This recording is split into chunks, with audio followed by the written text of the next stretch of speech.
Bismillahirrahmanirrahim. Assalamualaikum warahmatullahi wabarakatuh. Perkenalkan, nama saya Yamliko Ashabul Kahfi dengan NIM 22100 Prodi Informatika Angkatan 2022 yang akan menjelaskan untuk menyelesaikan tugas akhir UAS Sains Data dengan dosen pengampu Ibu Siska Atmawan, MSc, MCS. Iya, MCS.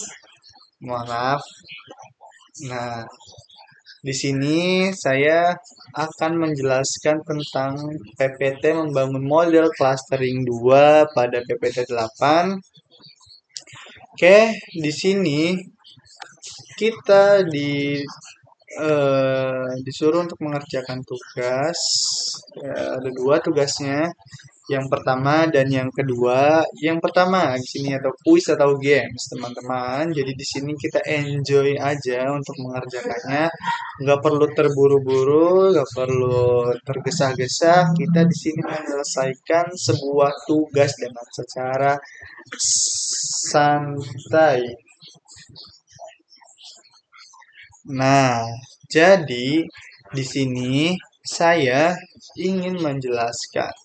Pertama, sebuah departemen store ingin menganalisa kelompok perilaku belanja dari pelanggannya dengan datasetnya dan dengan dataset yang diberikan buatlah analisanya. Ada beberapa poin di sini ada sampai C, ada 3 poin berarti. Yang pertama, gunakan kolom kedua hingga 4 sebagai input features. Yang B dengan metode elbow, analisa jumlah cluster yang tepat. Yang ketiga ada C, menggunakan Cummins algoritma untuk clusteringnya. Terus dan analisa hasilnya. Itu untuk tugas yang pertama. Untuk tugas yang kedua yaitu sebuah departemen store ingin menganalisa kelompok perilaku belanja dari pelanggannya. Dengan dataset yang diberikan buatlah analisanya. Ada 4 poin. Yang pertama ada gunakan kolom kedua hingga keempat sebagai input features-nya dengan dendrogram diagram. Analisa jumlah cluster yang tepat. Yang C ada gunakan hierarchical clustering dan analisa hasilnya. D, bandingkan hasilnya dengan menggunakan metode Cummins. Oke. Seperti biasa, sebelum masuk ke dalam penjelasan atau pembahasan terkait studi kasusnya, kita ulik-ulik sedikit tentang apa yang dibahas pada tugas kali ini. Oke, kita masuk ke tugas yang pertama. Departemen store ingin menganalisa kelompok perilaku belanja. Menganalisa kelompok perilaku belanja dari pelanggannya dengan dataset yang diberikan buatlah analisanya. Ada 3, gunakan kolom kedua sebagai input features-nya dengan metode elbow, analisa jumlah clustering yang tepat menggunakan Cummins clustering dan hasil analisanya. Pertama kita cari tahu dulu ini sebenarnya dataset apa sih yang kita butuhin. Nah, datasetnya sudah saya siapkan. Nah, datasetnya itu tentang spending score, retrieves customer spending score yaitu di sini dataset yang membahas tentang spend, berapa banyak sih pelanggan yang spend uangnya untuk berbelanja gitu. Nah, saya sudah mendapatkan datasetnya, lalu kita jangan terlalu cepat-cepat dan jangan terlalu terburu-buru untuk pembahasannya di sini karena masih waktunya baru 4 menit, teman-teman. Kita sedikit mukodimah dulu terlebih dahulu. Lanjut, yang kedua dengan metode elbow karena kita sudah telah menggunakan datasetnya itu. Jadi gini, kita bagian A itu sebenarnya kita menggunakan dua kolom saja, 3 kolom mungkin 2 sampai 4 itu berarti 2, 3, 4 berarti ada 3 kolom. sebagai input featuresnya, sudah dapat datasetnya, kolomnya sudah kita tentukan untuk input featuresnya. Terus ada B dengan metode elbow, analisa jumlah klaster yang tepat, kira-kira klaster yang tepat untuk untuk menganalisis perilaku belanja dari sebuah customer itu klasternya yang tepat tuh berapa sih? Terus yang ketiga ada C, gunakan K-means clustering dan analisa hasilnya. Oke. Lalu setelah kita sudah membaca dengan baik karena di sini menggunakan K-means clustering itu untuk hasil analisanya, malulah kita masuk ke dalam pembahasannya. Kita baca terlebih dahulu sih sebenarnya untuk menganalisis ini tuh apa aja sih yang udah dibahas di dalam PPT ini. Yang pertama, kita tentunya karena di sini clustering kita pelajari tentang clustering. Apa sih clustering itu teman-teman? Kalau teman-teman sering melihat pohon faktor itu termasuk clustering. Nah, di sini ada banyak untuk clustering itu sebenarnya sumbernya dari mana sih? Kita membuat pohon faktor ibaratnya teman-teman. Mulai dari machine learning dipecah menjadi tiga, ada supervised, unsupervised, dan reinforcement learning. Yang pertama supervised ini apa sih sebenarnya? Merupakan data yang terawasi. Terus yang kedua ada unsupervised yang tidak terawasi, dan yang ketiga dari reinforcement learning.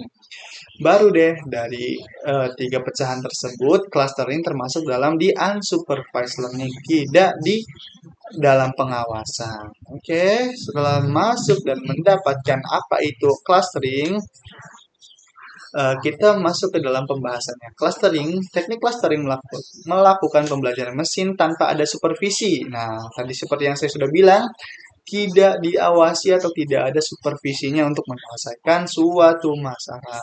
Terus ada clustering juga dapat dianalogikan sebagai tugas mengidentifikasi subkelompok dalam data sedemikian rupa sehingga titik data dalam subkelompok yang sama sangat mirip, sedangkan titik data dalam cluster yang berbeda sangat berbeda. Oke. Clustering. Jadi di sini fungsinya itu untuk mengidentifikasi subkelompok dalam data sedemikian rupa. Terus yang ketiga ada keputusan tentang ukuran kemiripan data ditentukan melalui jumlah centroid masing-masing kelompok dan jaraknya. Nah, di sini baru deh kita pecah lagi. Tadi kan udah ada tuh dari mulai machine learning kebagi menjadi tiga. Ada supervised, unsupervised, dan reinforcement learning. Terus masuk ke clustering nih. Ternyata di clustering juga dipecah lagi. Dari yang satu menjadi tiga. Ada partition based clustering, ada hierarchical clustering, dan density based clustering. Nah, ada banyak ternyata teman-teman dari clustering ini. Saat kita bahas ke partition based clustering. Ada K-means, ada algoritma itu ada K-means, ada Fujitsu means, dan lain sebagainya. Terus yang dari hierarchical clustering ini ada dua, ada agglomerative dan ada divisive. Dan yang terakhir ada density based clustering, ada DBSK. Oke, lanjut. Nah, kita telah di sini setelah membaca tentang clustering kita dipelajari juga tentang K-means karena ini langsung mengerucut pembahasannya ke K-means. Nah, di sini juga di yang ke-1, tugas yang ke-1 itu ada disuruh nih tentang gunakan K-means clustering dan analisa hasilnya. Karena di sini sedikit disentil tentang K-means clustering, kita akan bahas nih K-means tadi itu apa. Kita akan bahas mana K-means. Nah, K-means itu merupakan suatu algoritma clustering yang bersifat iteratif yang mencoba untuk mempartisi dataset menjadi subkelompok non-overlapping berbeda yang ditentukan oleh cluster di mana setiap titik data hanya dimiliki oleh suatu kelompok. Nah, jadi si algoritma clustering ini keren teman-teman, memiliki sifat iteratif dan dia bisa mempartisi dataset. Jadi yang tadinya satu kita partisi jadi beberapa kelompok, misalkan dari kolom ini kolom A, kolom B, kolom C. Terus dia setelah dipecah menjadi subkelompok, dia ternyata tidak non overlapping teman-teman, dia tidak overloop atau tidak melakukan pengulangan secara berulang-ulang berbeda. Tuh, yang ditentukan oleh K-cluster di mana setiap titik data hanya memiliki oleh satu kelompok itu. Lalu Cummins mencoba membuat titik data intra-cluster semirip mungkin sambil dengan titik data yang lain pada satu cluster.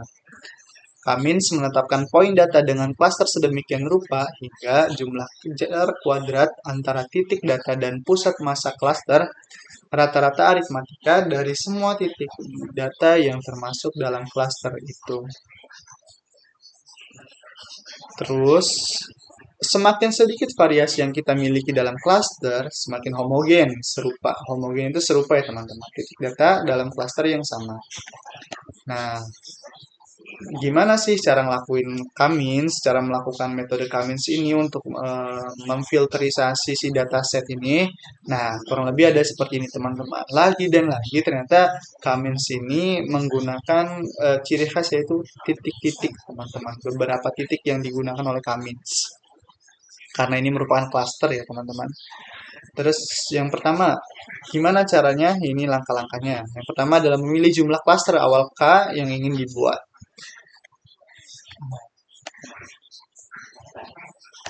Nah, yaitu sebagai contoh terdapat data dua dimensi seperti yang ditampilkan dalam grafik.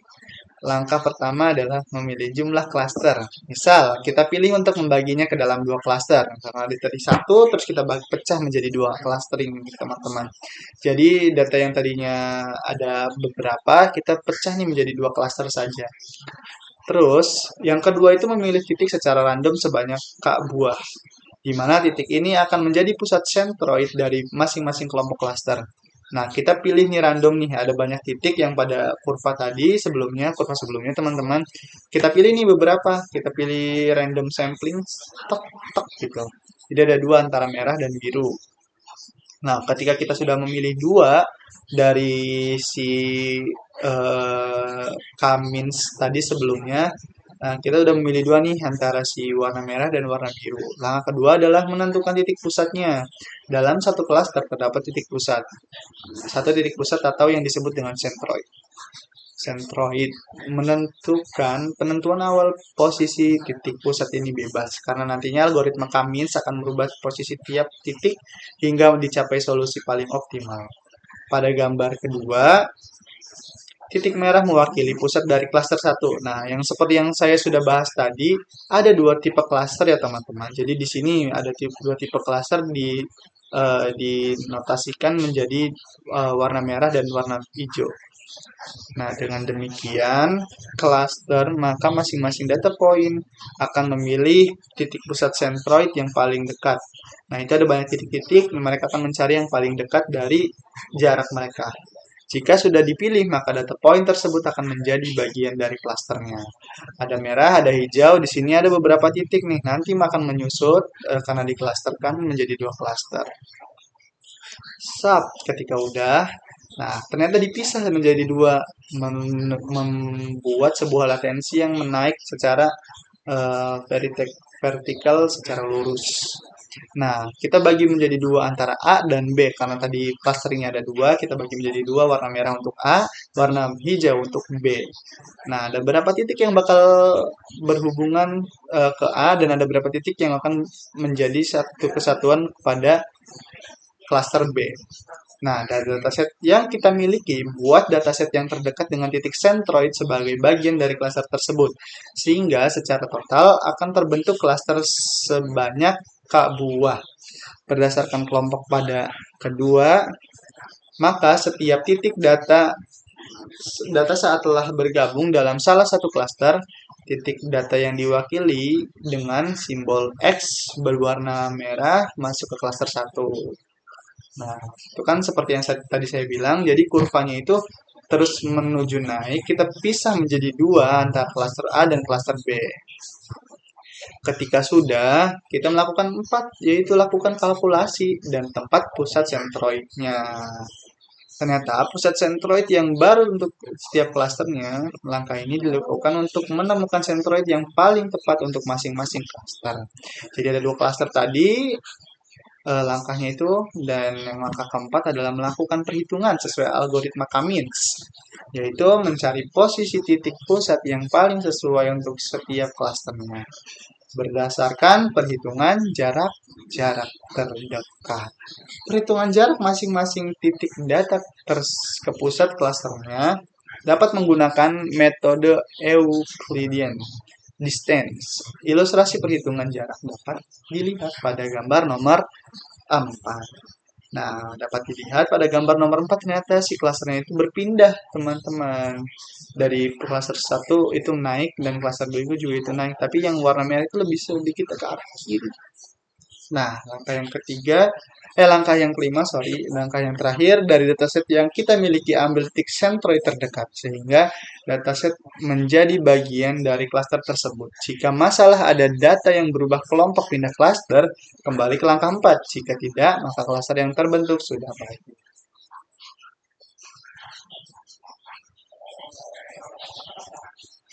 Langkah terakhir dari algoritma Cummins adalah melakukan pengecekan pada titik pusat yang telah ditentukan sebelumnya. Pilih titik pusat terdekat dan masuk ke dalam klaster tersebut. Jika masih perpindahan klaster, kembali ke langkah 4. Oke, itu merupakan langkah-langkahnya. Jadi sekarang kita akan masuk ke studi kasusnya. Seperti apa sih studi kasusnya untuk pada soal yang pertama ini? Oke, let's go. Ini apa nih tiba-tiba? Tiba-tiba. Oke. Seperti biasa, di sini kita sudah dalam antarmuka dari si AI Studio yang dikelola langsung oleh Altair. Gitu, teman-teman. Yang pertama kita melakukan import data untuk mencari dataset yang cocok pada studi kasus ini. Dataset yang cocok pada studi kasus ini yaitu Customer Spending Score. Karena studi kasus ini membahas tentang perilaku kelompok berbelanja suatu pelanggan. Nah, dataset yang cocok yaitu tentang customer spending score. Spending score-nya ini apa? Berupa customer yang sering datang ke suatu store, ke suatu toko untuk melakukan pembelanjaan. Nah, ketika udah dapat, seperti biasa kita melakukan operator. Kita mencari sebelumnya, kita import data terlebih dahulu untuk melakukan analisis kali ini. Kita import data. Setelah kita import data yang kita inginkan itu apa? Kita cari, yaitu tentang retrieve customer spending score. Oke, customer spending score di sini sudah ada, tinggal kita drag and drop, kita klik, lalu kita drag and drop ke dalam workspace. Ketika sudah di drag and drop ke dalam workspace, maka langkah selanjutnya itu kita select atribut. Select atribut di sini yaitu kita memilih data yang ingin kita cari tahu perilaku customernya. Seperti biasa, select atribut untuk pemilihan atribut terhadap data customer spending score. Lalu kita melihat di pada samping kanan yaitu panel parameters. Yang pertama ada type yaitu include attribute. Terus yang kedua adalah filter type-nya. Filter type-nya seperti biasa subset, teman-teman. Di sini kita select subset, jadi kita bisa memfilter sesuai kemauan kita. Di sini data yang kita filter atau kolom yang kita filter atau atribut yang kita filter ada 3. Yang pertama ada age, annual income, dan spending score. Karena di sini studi kasus yang kita bahas itu tentang spending score atau perilaku pembelanjaan dari customer. Nah, kita tidak perlu menggunakan data gender. Kita hanya perlu 3 ini, age, annual income, dan spending score. Setelah 3 data tersebut kita pilih, lalu kita apply. Nah, ketika apply, kita sudah di-apply. Seperti biasa, kita dinormalisasikan terlebih dahulu untuk rata-rata. Kita cari di operator, apa namanya, yaitu normalize. Ketika sudah melihat normalize, kita tinggal select itu drag and drop di sini. Ketika sudah drag and drop, kita melakukan yang namanya clustering. Nah, di sini poin intinya itu clustering. Gimana sebelum masuk ke clustering, kita setting dulu terhadap panel parameternya. Nah, pada panel parameter ini kita tadi memilihnya cuma 4 aja, teman-teman. Untuk klasternya kita jadi 4 klaster aja. Terus untuk max range-nya jumlah jumlah runnya itu di 10. Nah, ketika selesai kita akan running. Ketika setelah di running, maka akan yang didapatkan seperti ini. Untuk ID clusternya udah jelas-jelas. Nah, poinnya bukan di sini tapi di sini teman-teman. Model clusteringnya di sini ada. Nah, di sini. Tadi saya bilang bahwasanya kalau untuk clustering pada soal pertama itu ada 4 saya pilihnya.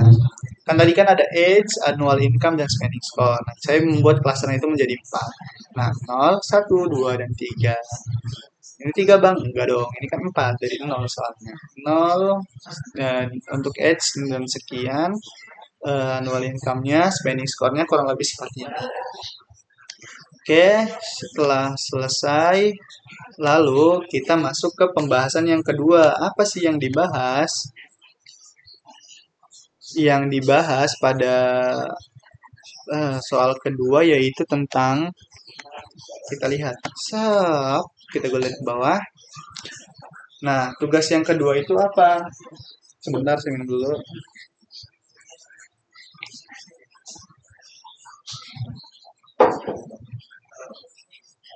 Oke, yang dilakukan pada tugas kedua yaitu sebuah departemen store sama seperti tadi ya, kita mencari perilaku perbelanjaan dari pelanggan terus dengan dataset yang telah diberikan buatlah analisanya. Yang pertama apa yang kita analisa? Ada gunakan kolom kedua hingga keempat sebagai input fiturnya. Yang kedua dengan dendrogram diagram dan yang analisa jumlah klaster yang tepat. Jadi kita cari ini klaster yang tepat untuk mendapatkan dendrogram dan diagramnya. Jadi yang kecil itu ada gunakan hierarchical clustering dan analisanya. Terus yang keempat ada bandingkan hasilnya dengan menggunakan metode Cummins. Seperti yang tadi sudah dijelaskan, untuk kurang lebih dari antara dua tugas ini hampir mirip. Yang membedakan hanyalah dari segi dendrogram diagramnya dan perbandingannya saja. Untuk yang kedua ini juga menggunakan hierarchical clustering sih. Oke, kita langsung masuk ke analisanya. Di sini saya telah membuatnya pada UAS PPT ke-8. Oke, udah. Di sini kurang lebih sama dataset yang kita gunakan yaitu dataset customer spending. Customer spending di sini kita gunakan customer spending score. Terus kita seperti biasa select atribut. Nah, select atribut nih. Kita lihat ternyata saya menggunakan seperti tadi, hanya 3 atribut yang saya pilih mulai dari age, annual income, dan spending score. Dari spending score-nya itu 1 sampai 100. Lalu untuk tahapan berikutnya kita ada normalize. Untuk kurang lebih seperti yang tadi untuk penjelasannya. Ini normalize, terus clustering. Nah, kurang lebih 4 ini ada semuanya pada table operator. Kalau untuk retrieve-nya ini ada di repository lokal repository. Nah, jadi kita yang membandingkan di sini juga pembahasannya masih sama, yaitu tentang clustering. Seharusnya di sini karena apa tadi lapping itu kita seharusnya menggunakan loop. Nah, ini menggunakan loop. Nah, setelah itu kita sudah mendapatkan apa yang kita mau di sini dari clustering.